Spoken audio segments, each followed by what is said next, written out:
It's time for us to start the meeting of the Planning and Zoning Board for the month of May 2026. And as usual, we'll start this meeting off with a prayer, and I've asked Judy Wheeler to lead the prayer.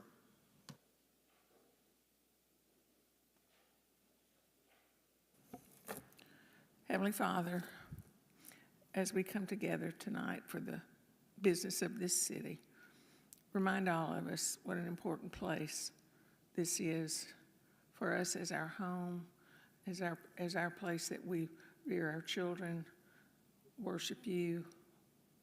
What a fine home we have. Help us do those things which are in the best interest of our city. Be with those who look after us night and day in every circumstance, our police, our fire department, our EMTs, everyone who works here for the city. Thank you for the blessings of this life. Use us to do your will. In Jesus' precious name we pray. Amen. Thank you, Judy. Sean, has there been any changes to the agenda tonight? No changes. Okay. Based on that, do I have a motion to approve the agenda for this meeting? So moved by Cisco. Do I have a second? Second. Second by Mayor Tennant. All those in favor say aye. Aye. Motion passes. Item number 2 is approve the meeting minutes for the April meeting. Has everybody had a chance to look over the minutes? And if so, are there any changes that need to be made to the minutes? Hearing none, do I have a motion to approve the minutes for last month? So moved by Ms. Wheeler. Do I have a second? Second by Mr. Gilmore. All those in favor say aye. Aye. Opposed? Motion passes. At this time of the meeting, we give the people in the audience the opportunity to come and address the board on related matters to this meeting. If you do want to address the board, we ask you to keep your comments to 3 minutes, and we ask you to come to the podium and sign the ledger there if you have not already signed in. Is there anybody here that wishes to address the board at this time? If you'll come to the front and state your name and sign the ledger, please.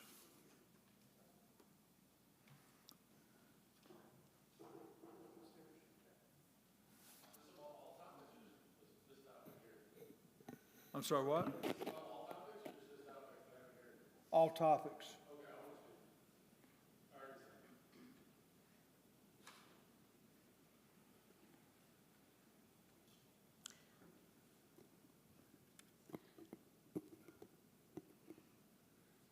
Good evening. My name is Connie Childress. I live at 127 North Maple Ridge Lane in Goodlettsville. Our house is directly beside the Ironwood proposed property. We're at the very end of the cul-de-sac, and so we'll be on the side and to the back of that. There's just a couple of things that I'm concerned about that I would like to address. One is the cul-de-sac situation.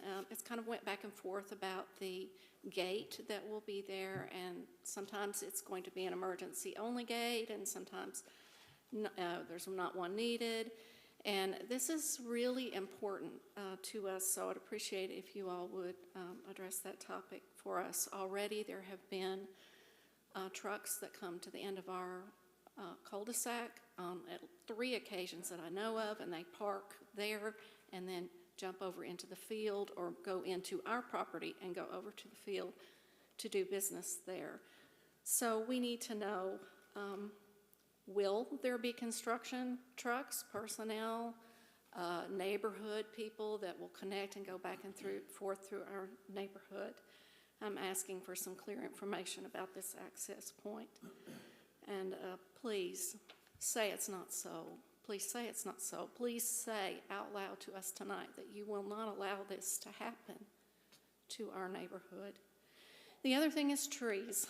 Love trees. Now, I understand trees have to come down for properties, but when they pull up the pictures for it, if you'll look to the right of the cul-de-sac, there's a whole line of trees that is, part of them are on our property, part of them are on their property, and there's no houses there, but they're wanting to remove all of those trees, and those trees provide so many good benefits for clean air, for water runoff, for natural habitat, wildlife. Not to mention, I bet the residents of Ironwood would love to look at trees instead of us, and we kind of feel the same way.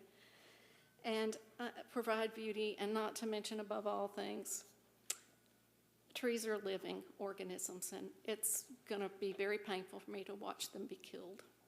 So that's something that I would like to see you all address. Mainly, please just communicate with us. That's what we want. We want to know that our concerns are heard and that you can do some things for us to make both neighborhoods better. Thank you. Thank you.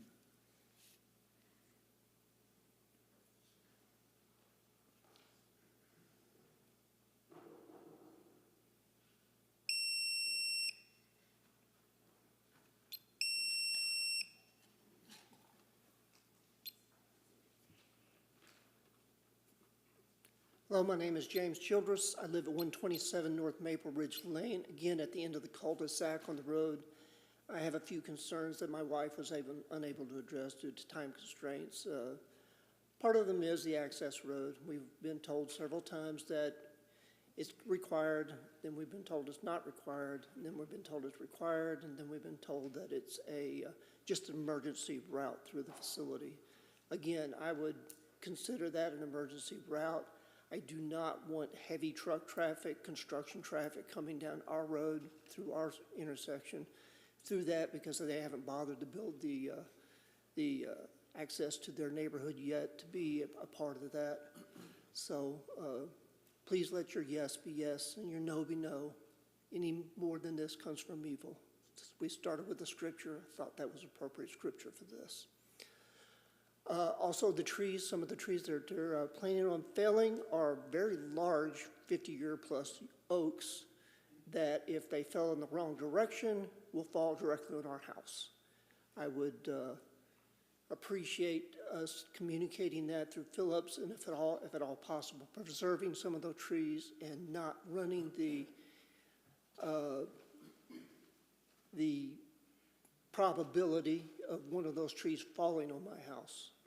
That would be detrimental to me and my neighborhood.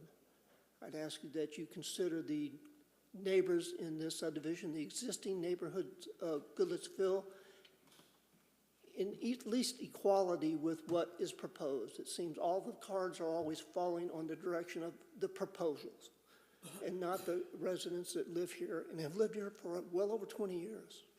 So please take these into consideration. Thank you. Thank you.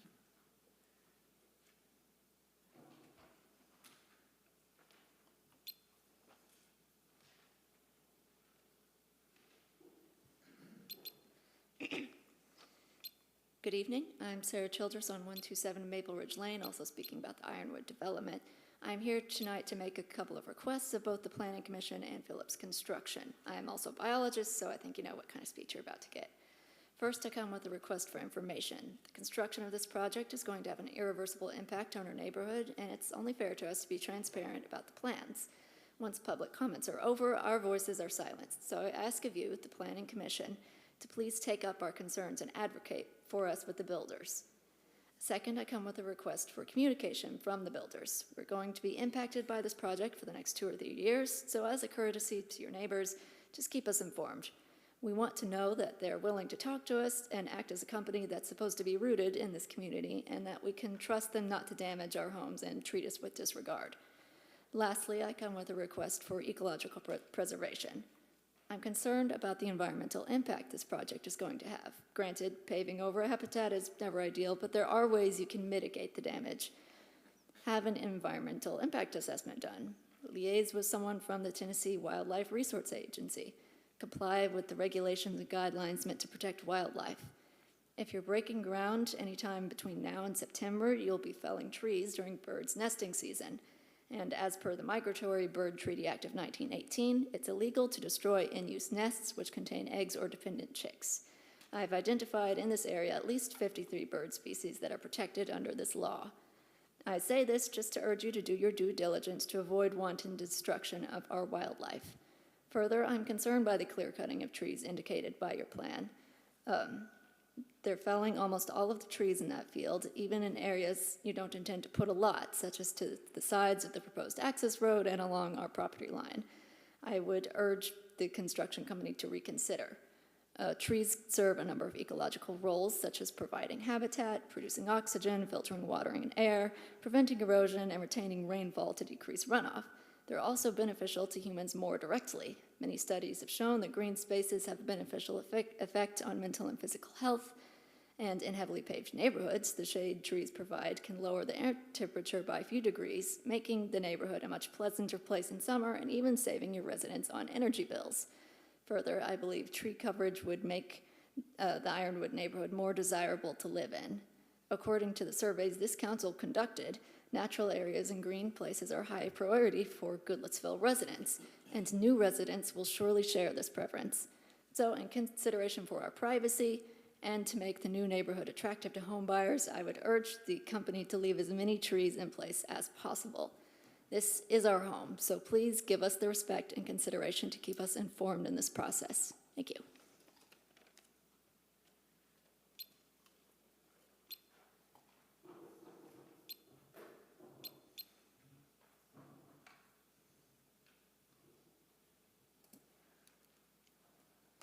And remember to sign the ledger if you're speaking.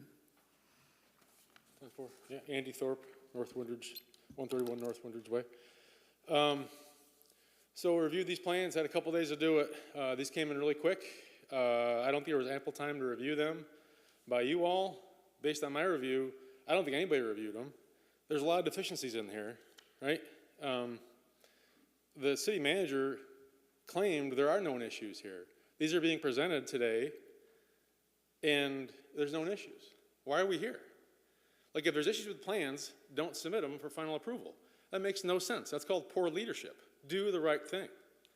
I voiced my displeasure with our poor leadership around zoning before rural residential. That wasn't done right either. We're not doing these right either. Why do we keep making the same mistakes? Talking about mistakes, Allen Farms, right? Allen Farms is not being developed right now. Why? Mistakes were made in getting that set up. We're doing the same thing with this Ironwood development.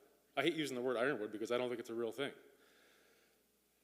You have too steep of roadways. You're calling for 11% slopes, 8% slopes. I'm going to tell you, when it ices up, that development, 10 people in that development will be able to get in and out. 50 will be locked in because they won't be able to drive on those roads. That's what's going to happen. It's going to be abysmal, okay? You could do things differently. It'd be called blasting, digging deeper. You could do those things, but it's not being called for right now. The truth is, if it's not in the plans, it's not enforceable. It's not enforceable. It has to be on the plans. We all know that. We can say we have a deal. We can say, oh, we agree to this. It's not true, and it's not going to happen. The tree lines, the ponds, stormwater design, it says 5-year design on there. TDEC says 25 years. Why are we doing that? Don't we care about stormwater? Don't we care about our community? I think we do. But, you know, the plans say 5 years. I saw some calcs that got provided to me. It doesn't ever say what those ponds are sized for. Those ponds are teeny. I'll just tell you that. They're not sized right. The grades out there, it's just being forced through like it was before, right? Everything's being forced through here. I'm really disappointed in it. The sanitary sewer, you've got 2 pump stations there. The air release valves, one's going to be dumped into the grading line that goes to Windridge. Does anybody want that? Sewage going into our neighborhood? No, they don't. The other one is down by Long Hollow. And you've got a jack and bore pit there, a 2-inch line. A 2-inch line on a sanitary, I don't know if you guys know anything about this, but it's going to clog. Both of them will. So you're going to have a big mess there, too, to deal with. Or maybe you won't. Maybe you'll just walk away. But I'm really disappointed in this. Being an engineer, I see a lot of deficiencies in here. We should not be talking about these plans right now. There's a pond out there, it's always wet. It could be a drought season, that pond still holds water. Why? Water flows, it's not from above, it's from the ground. It's gonna be a problem in the future for whoever buys those properties. Corey Spanos has written an email I'd like to read for him on his behalf. I have his address. This is on another gentleman's, on behalf of him. This is on behalf of another gentleman, Corey Spanos, from my neighborhood. Well, it's just an email. It's 6 bullets. Okay. Thank you, sir. So Corey Spanos, he's at 117 North Maple Ridge Lane. There have been known issues with this plans already, including slopes and roadways. The last proposal by developer Keel removed lots that are directly bordered North Maple Ridge Lane, and the properties included 64. We believe there should be no lots in our large buffering zone along North Maple Ridge Lane should be provided. There are currently no mention of this large, dense landscaping buffer. It's true, it's not shown there, that's not at all. The development will certainly require blasting, which will require some guarantees that our properties that border this will be damaged or impacted and negative results. So that's a good point there. The current design may have fewer lots in the northern part of the parcel. This should be altered to remove lots where directly border North Maple Ridge Lane and place them in that area. The current design also has the front of the homes facing Long Hollow Pike. This is absolutely ridiculous.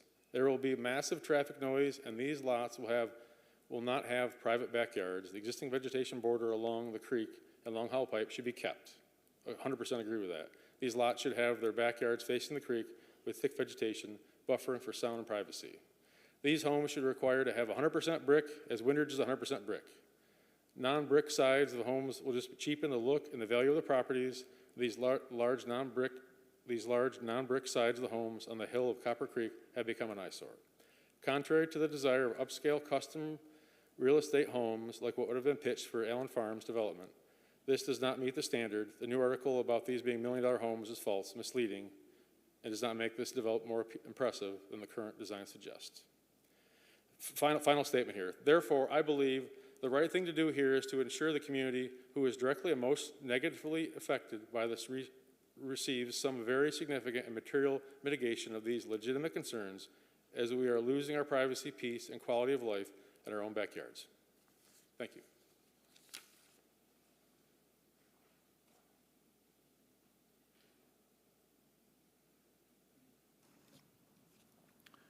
Is there anybody else wishing to address the board? Seeing none, do I have a motion to close the public hearing? So moved. So moved by Mayor Tenon. Do I have a second? Second by Mr. Parnell. All those in favor of closing, say aye. Aye. Opposed?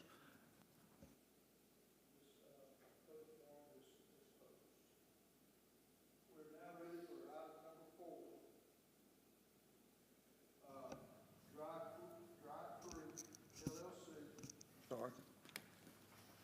Dry Creek LLC request performance bond, 1-year extension. Sean? Thank you, Chair. So Cedar Street, a couple months ago, you may have remembered that Phase 1 of Cedar Side at Dry Creek requested an extension of their performance bond. This is for Section 2. Be extending that performance bond for 1 year, maintaining the same amount, which is $190,000. And their current bond expires June 3rd of 2026, and so this would extend it 1 year to 2027. The units, the townhomes in that development are complete, 100% complete. There is a commercial phase that is not complete, but we think that the remaining items that are included as part of this performance bond would be covered under that $190,000 amount. Some photos of how it currently looks right now. There are a couple of components, some sidewalks that need to be repaired from some construction damage during construction. There's also some, final coat of paving that needs to be added. So that's what the remaining amount of the performance bond would go to. So the motion options for you, one is to approve the requested one-year performance extension at $190,000, or approval of the one-year extension with an additional 2% inflation, approval of a one-year bond extension at the amount determined by the Planning Commission, or denial of the one-year bond extension. And staff is recommending approval, number one, approval of the one-year bond extension at the $190,000 amount. Why would you not want to add for inflation? Given that they didn't ask for a reduction, we think that this amount will cover the remaining items. Okay. You've heard the report. Staff recommends extending this bond to $190,000 for 1 year. Do I have a motion regarding this? So move. So moved by Mayor Tennant. Do I have a second? Second by Mr. Parnell. Any other further comments? All those in favor of extending this for 1 year for $190,000, say aye. Aye. Opposed? Motion passes. 190.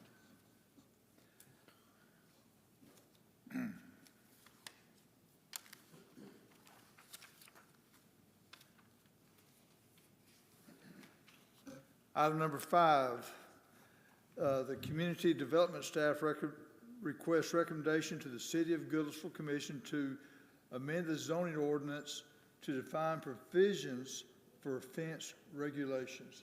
Sean? Thank you, Chair. So this item was triggered by an appeal to the BZA several months back regarding a solid fence on a residential single-family home that was over 4 feet in the front yard.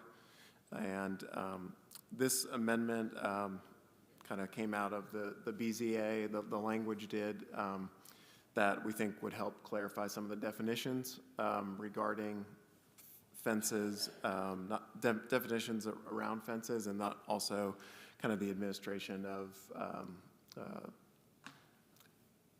of those fence provisions within the zoning ordinance, particularly when it comes to the open style or solid fences, just adding some clarification there.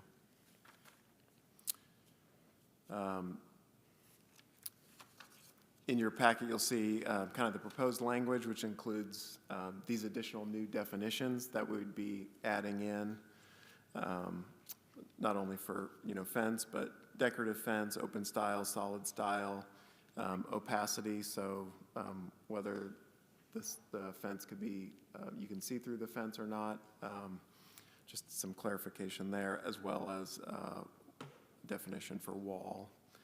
And then really the main change in this ordinance would be the language about the height in the front yard. So for fences exceeding 4 feet in height shall be an open style fence and shall not exceed 50% opacity. So essentially a fence in the front yard greater than 4 feet can't be solid. Has to have 50% opacity to be able to see through that fence.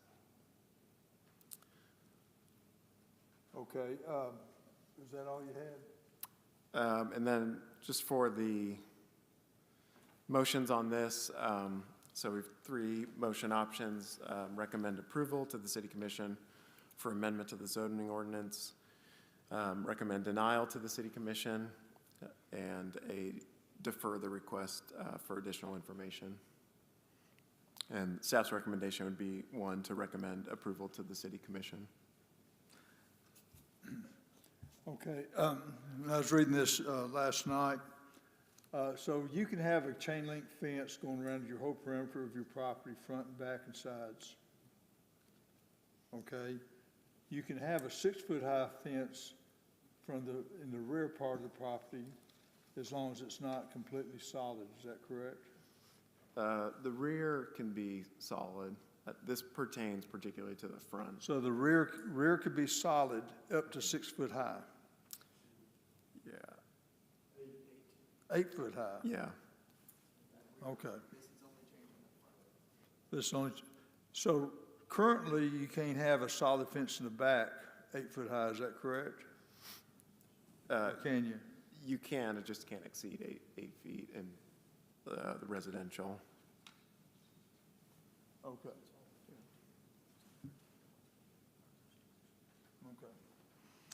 Okay.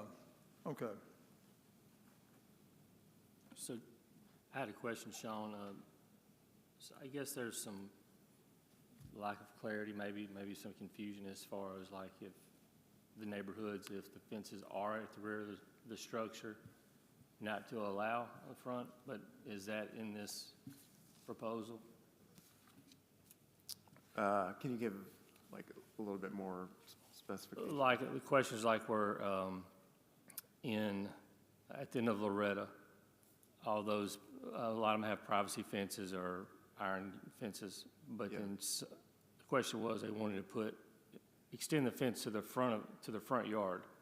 So, but all the neighbors in unison are all from the rear back, and the question was, can I do that? And so there was some confusion as why they could not do that, or if they could. I think the explanation that they were given, not to hold city responsible, but the explanation that I was given from them is that they were told because that's how the neighborhood was set up. Now, I know that particular neighborhood is HOA, so I don't know if that had anything to do with it. So I know some question also came up on some of the a house that was being redone on Loretta, and they were told they had to keep it to the rear and not to the front. So can we get some clarity just so it's understood? Yeah, I think that this has some language in there, kind of focusing it on I can just read this one, like, in any residential district, no fence or wall shall exceed 8 feet in height and shall not extend past the front of the principal building. Between the front of the principal building and the street right-of-way, no open type fence shall exceed 6 feet in height, and solid type fence or wall are limited to 4 feet in height between the front of the principal building and the street right-of-way. So I guess in that situation, it's using the principal building as kind of the differentiation between the rear or the front of the.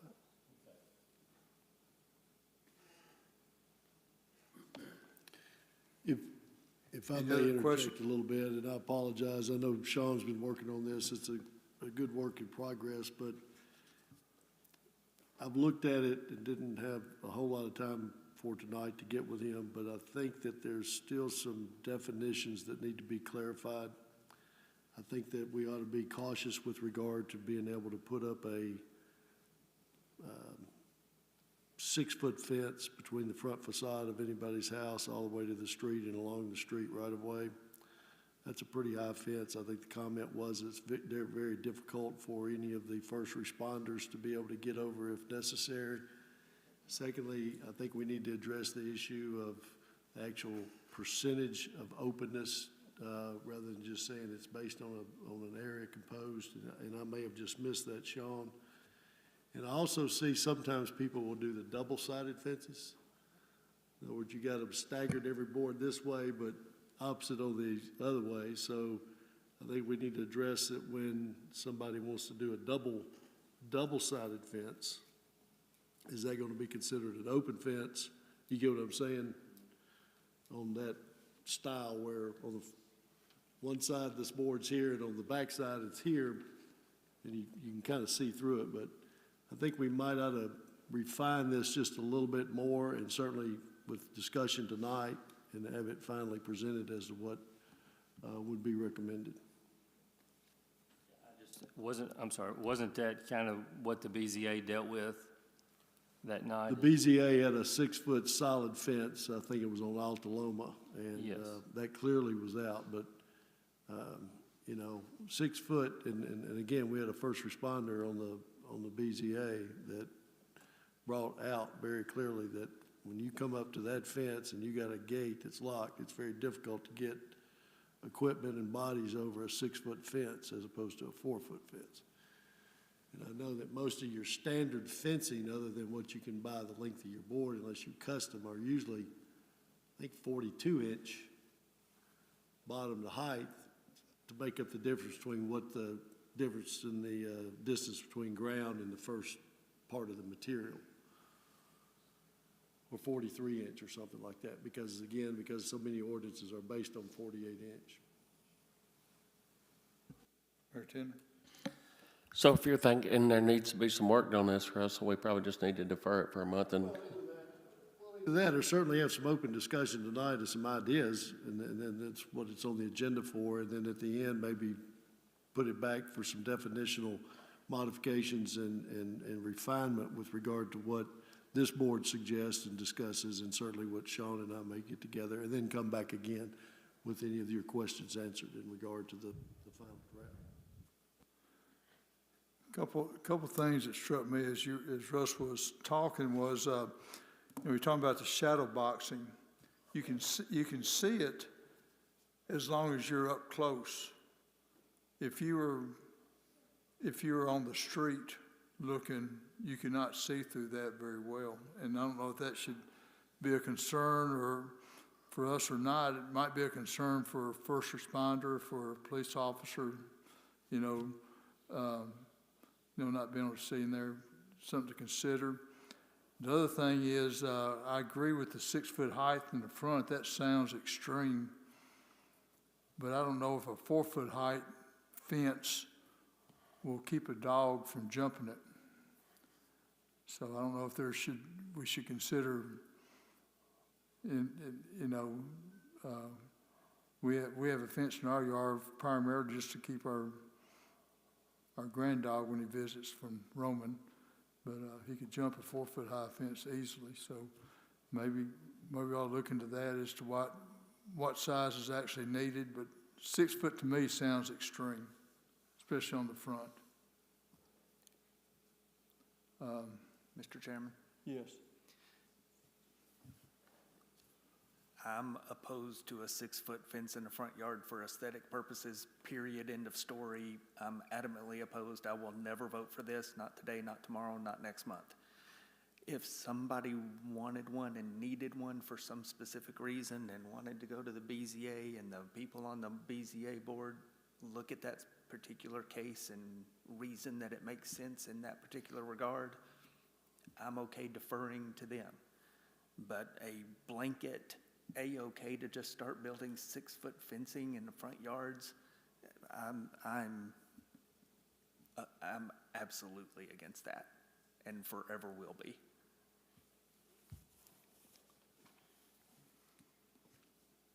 Any other comments, concerns?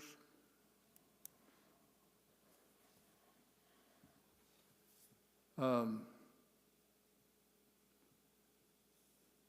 guess I'm looking for a motion, then we can approve it, we can defer it, ask them to reconsider some of these questions that have come up. But I'll leave it to the board at this time. I'm going to recommend that we defer it and give Sean just a little bit more time to get it tuned up. Okay? We have a motion from Mayor Tenen and a second from Ms. Wheeler to defer this so we can clean up some of the language. And I guess it can come back to us in the next month or so for action. Do all those in favor say aye? Motion passes. And that was an aye as well. Okay. We are ready for item number 6, Ironwood Residential Development, Phillips Builders. Request final master plan approval for 66 one-family detached dwelling unit lots.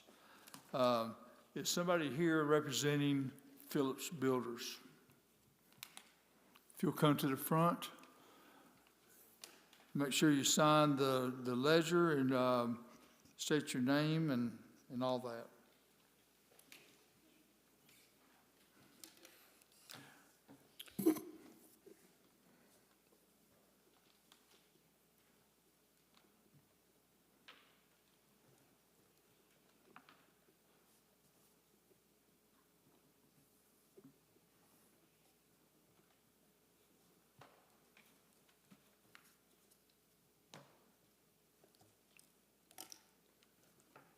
Good evening. David Abbey with Development Management Group in Nashville.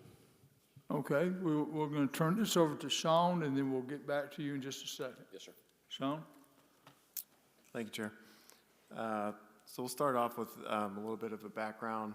Apologies if it's difficult to see that. So back in October 2025, the Planning Commission actually denied a recommendation to the City Commission to annex and rezone the 45-acre of properties at 4408 Long Hollow Pike. They then went to the City Commission, where it was approved on first reading. Resolutions to approve the plan of services for the proposed annexation of the 45 acres, and also for the 1,770 feet of section of Long Hollow Pike that connects to this property from the city limits.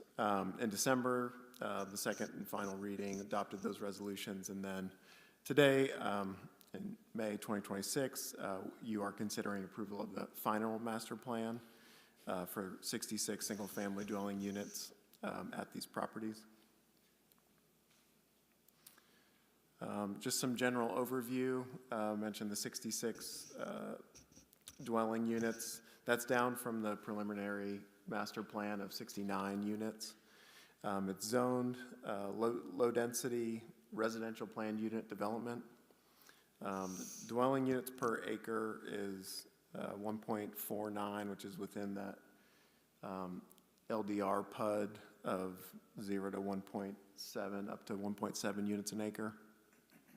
Minimum lot sizes of 15,000 square feet. General setbacks are 30 feet in the front, 10 on the sides, and 20 feet in the rear. And there are some sections along the west and the south that have enhanced setbacks of 45 feet. In terms of some of the site layout and access, the primary access is from Long Hollow Pike, State Route 174, with proposed turn lanes at that intersection. And it provides a gated limited access drive that connects to Windridge for emergency vehicles. You can see that section up here. You know, as was mentioned, there are some outstanding road design issues. You know, the standard is a maximum grade of 10% on roads within the city's design guides, and there's multiple roads that exceed that. A couple here for road E and D are exceeding that. Just in terms of some of the outstanding comments that we have, we've gone, you know, back and forth on these plans. I think there was a updated submission today that we haven't had a chance to review, but kind of the last one when we were generating a lot of this, a lot of these items, identified some clarity on street sections and right-of-way radii, stop signs, and sidewalk ramps, as well as the vertical curves and the coordination with TDOT on the improvements at Long Hollow Pike. In terms of just looking at some of the environmental, stream, and erosion control measures, plans reference Madison Creek and streams on the property, as well as the wet weather conveyances, wetlands, and stream buffers. The total disturbed area shown in this is approximately 34 acres. We do have some outstanding issues on some of these of needing some additional information regarding the stream buffers along the property, and then kind of what's going to happen with temporary construction access or temporary stream crossings, and then protective measures before the installation of the proposed box culvert or bridge structures on the property, as well as some erosion control plans. Also need some additional measures for steep slopes, stabilization methods, and erosion control blankets. In terms of drainage and stormwater, they identify some drainage structures, some detention ponds along the subdivision, diversion swales, and outfall locations. We do need some additional detail on large drainage structures that cross over the streams, as well as more detail on the grading of the lots, including the building pads and diversion swales where drainage flows onto lots from higher elevations, as well as how lots 35, 49, and 50 are going to be handled for, moving on to those lots. And then some additional detail on detention outlets, easements, pond grading, riprap outlet protection, pavement spread calculations, outfall locations, and water quality unit placement. In terms of the utilities, the plans include sewer mains, force main, and a pump station. And kind of similar to the roadway, there are multiple sewer mains that exceed that maximum grade of 10%. One noted on the right-hand side. And also needing some additional details on the sewer pump station and force main, the easements for the utilities, along with the sewer profile and the connection to the existing system. Now, there was some mention about open space, buffers, and the landscape plan. Open space is 29% of the area, which exceeds the 10% requirement, significantly exceeds the 10% requirement. I think on the image below identifies some of the trees that are going to be preserved and removed, those removed in red, and those preserved in, those added in green. So you can see some of the tree preservation efforts and removal within the proposed development. Also identifies within the plan are some of the street plantings along Long Hollow Pike and the buffer plantings along the perimeter. And all of those were exceeding the, matching or exceeding the requirements. Here's kind of a typical lot layout. One example on the left with a 90-foot wide lot, and then on the right with a 100-foot wide lot. You can see kind of how the dwelling will meet the setbacks and also meet the parking requirements of four spaces per unit. We have a couple of different elevations here of the different housing styles that will be built within the subdivision. Predominantly brick, especially on the front. We've got a Styles B layout, a Whitney AS. This includes the side and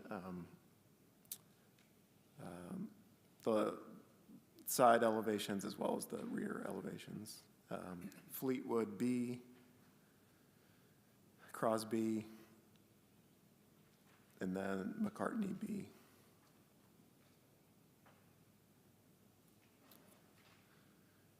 So just to wrap up, there are some key outstanding items that we need to address as part of our review, particularly on the roadway design, the roads that are exceeding the 10% grade, and then clarifying some of the road design features along with the coordination with TDOT on the Long Hollow Pike improvements.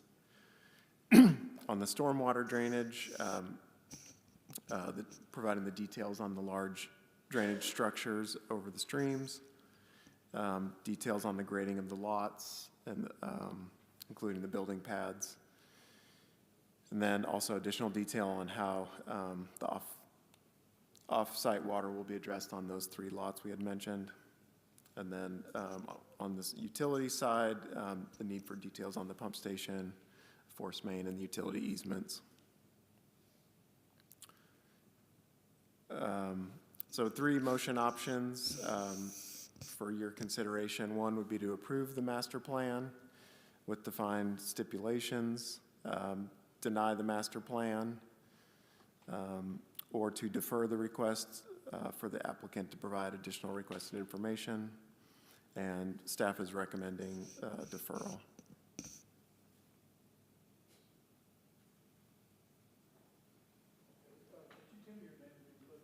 Yeah, it's David Abbey. Okay.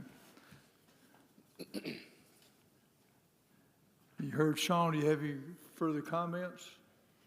I mean, we don't necessarily have any comments. Of course, we've already spoken with him about several of the items and are currently working on them. Some of them have already been addressed in the resubmittal. A lot of the easements are on there.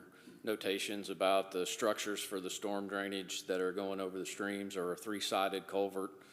Vendor's going to be verified later when we kind of finalize all that, because we're going to have that out to probably 4 or 5 different vendors to figure it out, but it'll be an open bottom, three-sided structure, so the natural channel stays in place. The roadway items we're in the middle of as well. The one that is probably going to be the trickiest is going to be Road F that he had mentioned. I think the other one that we started looking at, we can probably get it to the 10%, but the other one is about 13. That one's probably going to be a little trickier because it also goes down to where one of the streams is. So we're trying to be cognizant of that and making sure that we're not creating any additional issues there or anything. So road F is a steeper slope? Slightly steeper, yeah. Okay. And what grade is that? It's at, I think, 13 right now. We can probably get it down a little bit, but it probably won't get to 10 or below, just based on the location and how everything works. Related to the sewer, I mean, I didn't realize that some of those were that steep. I think we can make modifications to some of those. But the pump station design is currently with that vendor as well. We're waiting to get the information back from them on that specific design, and they're the ones that handle the flows, showing how it works. If it's a 3-inch line that's needed, we'll put a 3-inch line in or whatever, but they'll determine that. We had to obviously get something represented for now. 2 inches typical for a lot of things, but they'll give us the actual size when the full design is complete. And typically in the process for now, we've never submitted 100% plans for any of this, just because there are things like this that continue to move forward. You've got other utilities to still deal with, the DOT obviously, but the DOT needs city approval before you're even going to be able to go to them to get an approval. So we've got a couple of situations like that where it's going to be difficult to have everything fully approved before we could even get to you and as an approval anyway. But once, obviously, we get or whatever approval from y'all, we still have engineering comments that we have to finish up and get reviewed and approved as final before, obviously, any permits or anything are going to be issued. So obviously, we're here today to keep the process moving and work through the final engineering comments that are needed, so that we can finally get this to a resolution of an approval, and Mr. Phillips can obviously start working on the subdivision. Okay. Mr. Chairman, our consulting engineer is also in attendance tonight if you all have any questions for him, who represents us in this matter and reviewed the plans. Okay. Very good. I have a couple of questions, and then I'm going to turn it over to the board. Were you through, sir? Yeah, unless you have questions for me. Yeah, I have a couple of questions for either you or Mr. Phillips, either one. Listening to the citizen comments, I want to address some of those. Sure. This has been a hot topic development for a couple of years now, it seems like. And one thing that I've heard, they want to be informed, what's going on.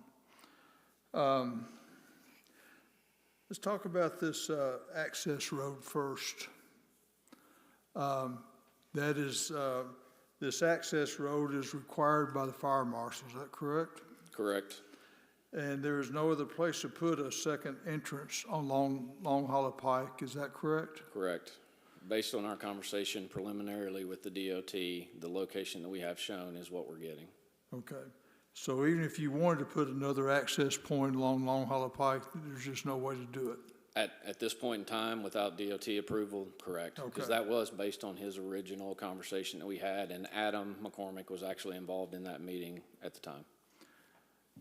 If we had this access point, emergency access point, will this gate be clocked, except for in emergencies? Yes, that is supposed to be an emergency access only, and generally it'll be only for fire. There shouldn't be any other reason that it should be opened otherwise. During construction, will you be using this road going in through Wind Ridge to your construction site? I'll let Mr. Phillips speak to that, but I doubt he will have any construction traffic going through Windridge. Okay, is that true? No, it won't be used. In fact, it won't be built until the last section, the last phase of the development gets complete. Okay, so no construction trucks will be going through Wind Ridge at all? There shouldn't be. No, Okay. we can put the gate up as soon as the road gets connected. Thank you. On trees, I see that you have many trees, about at least two, if not three, new trees per lot. Is that correct? Correct. There's a lot of trees on this property. Do you intend to salvage any of those trees?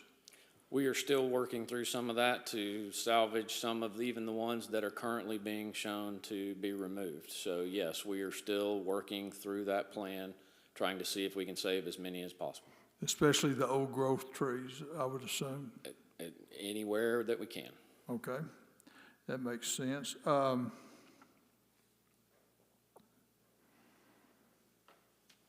And one of the other concerns from one of the citizens was if you do remove trees in or near their house, you have the expertise to do that without damage. Is that correct? I'm sure his crews are able to accomplish Okay, that. I'm just trying to alleviate Yeah. some of the concerns the Yes, sir. citizens have. So, and you already addressed the diameter of the sewer pipe that may be increased due to your vendor's recommendations. Is that correct? Correct. Okay. That's exactly why we provide that information to them, to let them help us get that adequately sized.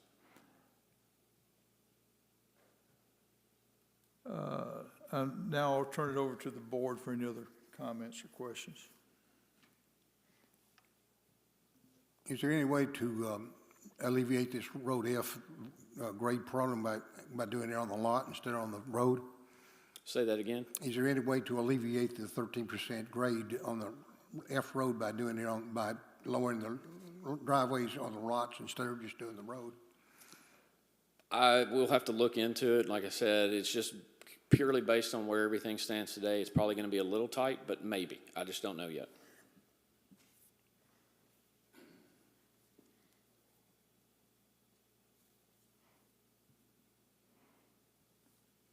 Any other questions or comments? Ms. Wheeler? Mr. Chairman, both for Mr. Abbey and for Sean, what last-minute things were sent in today that are not part of this packet that we have in front of us right now? There's going to be notations that should talk about the culverts. There should be information about easements that are already provided in there. I know I think it was a printing error that didn't show some of the sewer that was asked about, so it has been updated and included. I think there were starting some updates on some of the roadway. We got street lighting added. One or two other things, I just can't remember exactly, but there's probably more than half a dozen things that got added in. Right, thank you. Mm-hmm. You suggested easements. What, do you recall what specific easements would be involved? We've added storm drainage easements, sewer easements. I think there might have been an access or something as well, but yes, several different ones.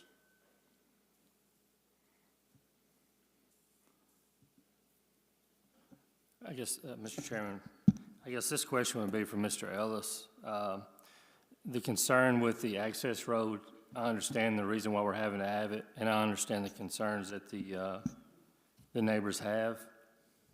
Is that something that would be on the list for each shift at the police department to go through and check to just to make sure that that gate is locked and to ensure that there is no easier access through that point? Yeah, so that will not be an issue. Now, what I do not, what we'd have to work out, because my intent would be for no other one to have a key to that lock, kind of like a Knox box lock. Yeah. Than the city. So in other words, neighborhood could not open up, the developer could not open, well, I guess the developer wouldn't need to open it up. So it would be controlled totally by the city of Goodlettsville, not by anyone there that would have a master key. And you're very familiar with the Knox box piece that I'm talking about. But yes, it can be reviewed daily, but also expect it to be controlled by being able to assess the lock that has it under control there. And I just say that to give you guys assurance to the questions that you had about that. One of the concerns I have is that these notations were brought in late today, and they have not had an opportunity to review it. And I understand the place that we're at in planning stages. As far as Road F goes, I know it was already brought up, and we're at 13%, but the standard is 10%.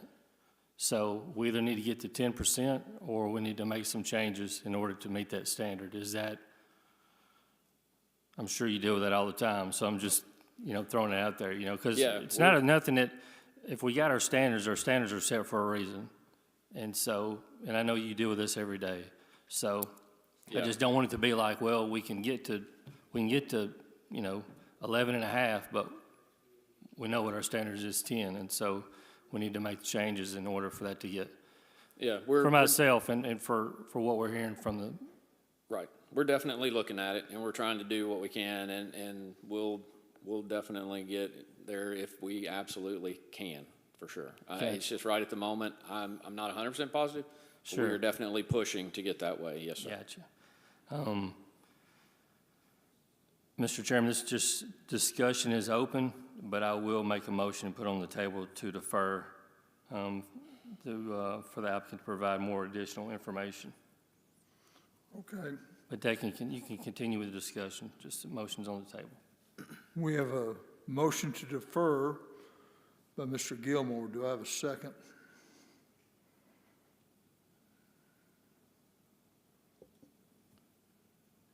Mr. Chairman, may I ask a couple of questions? You may. Sean, we have a 10% limit on the streets. Do we have a limit on driveways?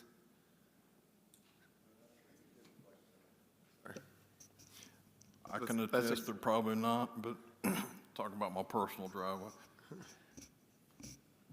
Yeah, there's some driveways out there that are really rough. I don't know,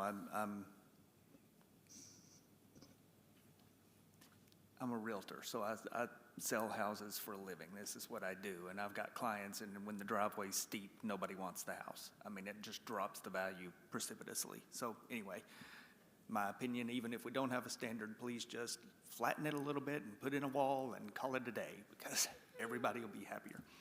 That's just opinion. Second question is, so we often approve plans with defined staff stipulations. Like you guys come to us often with, hey, this is what we're asking you to approve. We've got some stipulations that they have to meet. We would like you to approve it with staff stipulations. That's one of the options here, but you said you recommended us defer it. Why in this case? I'm clearly new to this, but I think from kind of looking at the plans, I know that they lost 3 lots since the preliminary master plan, and I think general concern was in addressing some of the outstanding issues that the number of lots may not be the same based on that. So I think from, presenting you guys with a proposal that is accurate, I think is the goal of what we're looking for. Because basically what we're approving is the layout. That's what we're saying yes or no to the layout. And what you're saying is you're concerned that addressing some of these comments may change the layout. Yeah. Okay. I'm going to just ask you guys, do you see that do you think in changing some of these to meet the staff stipulations, is that going to change the layout? Likely, no. I mean, if it does, it'd be so minor, I don't know that anybody'd spot it, but I doubt that it would in this case. Because the way the lots are set up, I can't imagine that it's gonna take away any lots on those two streets.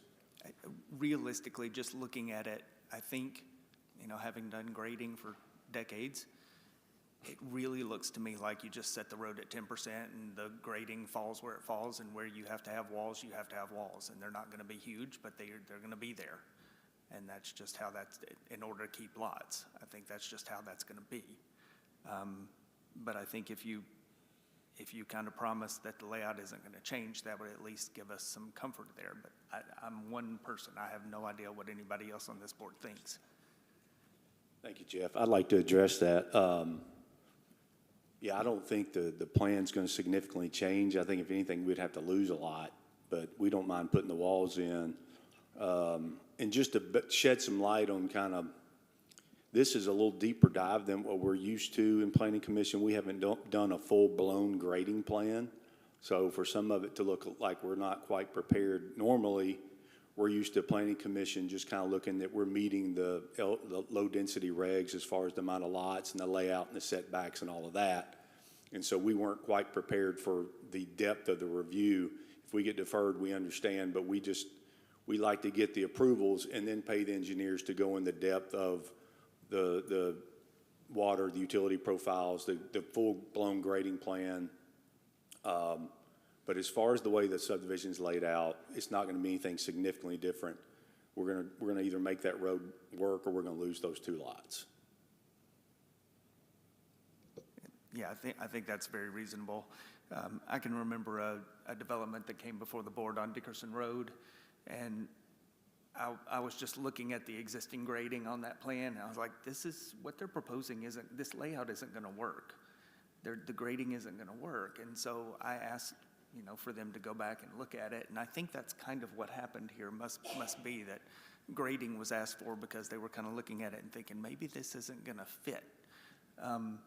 But honestly, it sounds like it does. And okay, 13.2% is not 10, but you just make it 10 and the chips fall where they may. It's not the end of the world. It's an easy change. So I think it was a reasonable request that the city made to do some grading so we could kind of see. But I think, in my opinion, what it shows is they were right to ask, but it's probably going to be fine with some minor changes. I mean, look, a motion's been made to defer. I don't agree with that. I think we approve it with defined staff stipulations and let you guys go back to the drawing table and fix it. And if you lose a lot or two, you lose a lot or two. If you add walls, you add walls. But I've said my piece. You guys do what you want to do. Yeah, and I want to be clear. We've still got to go through and get sign-offs from every department, right? So if we don't meet the regs when we go through the sign-offs from the departments when it comes to erosion and storm drainage and utilities, then we've still got to rectify those issues before we can get the necessary sign-offs. So we're not asking for a variance. We just really haven't done the grading plan that is really required to be for a complete set of construction plans. It's more of kind of the layout, and this is meeting the low density requirements.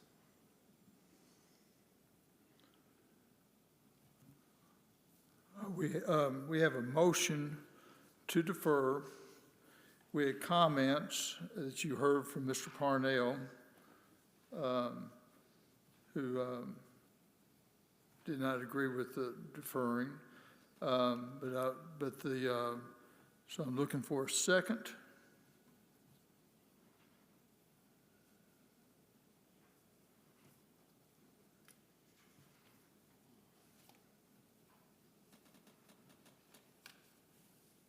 If there's not a second, we will go to another motion.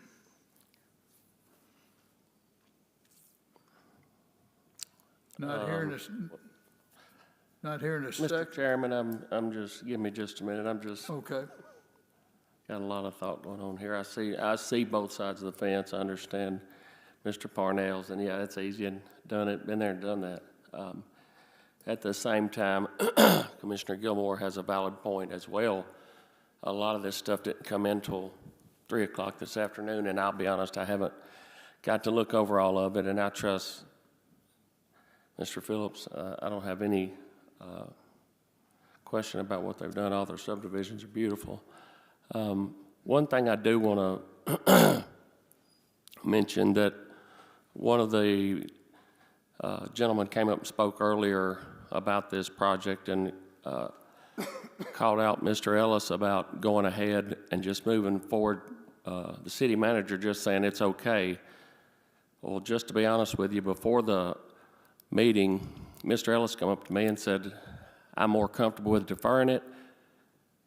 He wasn't, to hear you say that he just said go through with it and that's the way it was, that isn't what he said. Mr. Ellis told me that he feels comfortable with the subdivision, but there's a lot of stuff we need to read over. So in Mr. Ellis's defense, he didn't just say it's okay, let's move forward. I want to clear that up first. Secondly, nowhere have I seen or heard anybody say that this is going to be road access. So I think, as Commissioner Gilmore said as well, this has been an emergency gate only from the get-go. I don't know how familiar you guys are with the Knox box, but only the fire department has a key to that gate. You can't get it on the internet, so I hope that gives y'all the clarity. It's not going to be another road.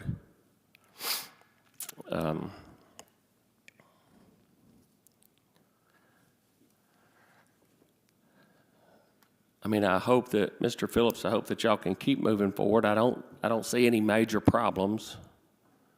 Not saying slow down on the project by any means, but I just have a hard time out of respect for the our planning and our who is it, Tim, that also was working on this? He's here. Where's he at? Okay, yeah.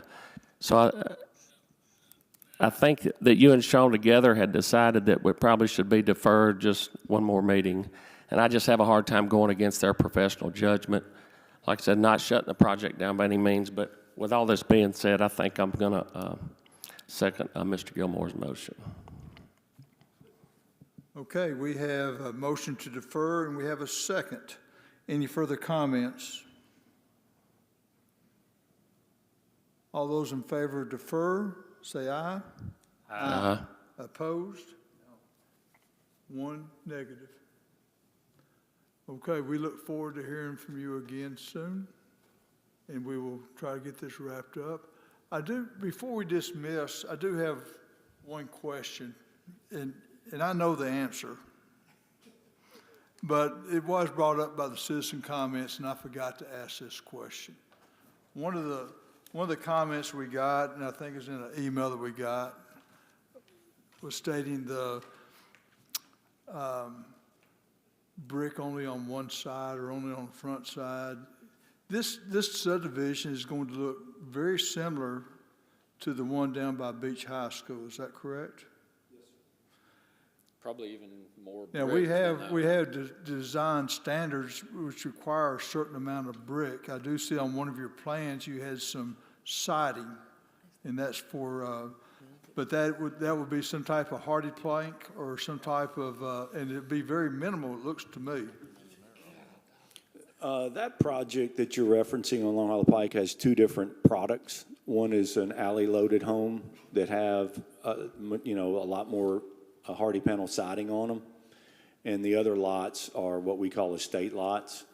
And they are predominantly brick and stone. And this community is all what we're calling the estate lots. Okay. So, and our covenants have been reviewed. We've had to get the covenants reviewed where we've sent those in and shown that it's a 75% brick minimum. And that, I believe, exceeds our design standards. Is that correct, Sean? Yeah, it meets the new regulations of 75%. So I just wanted to make that clear to everybody. Sure. That this will be predominantly brick, and the siding will be more of a hardy plank. It will be.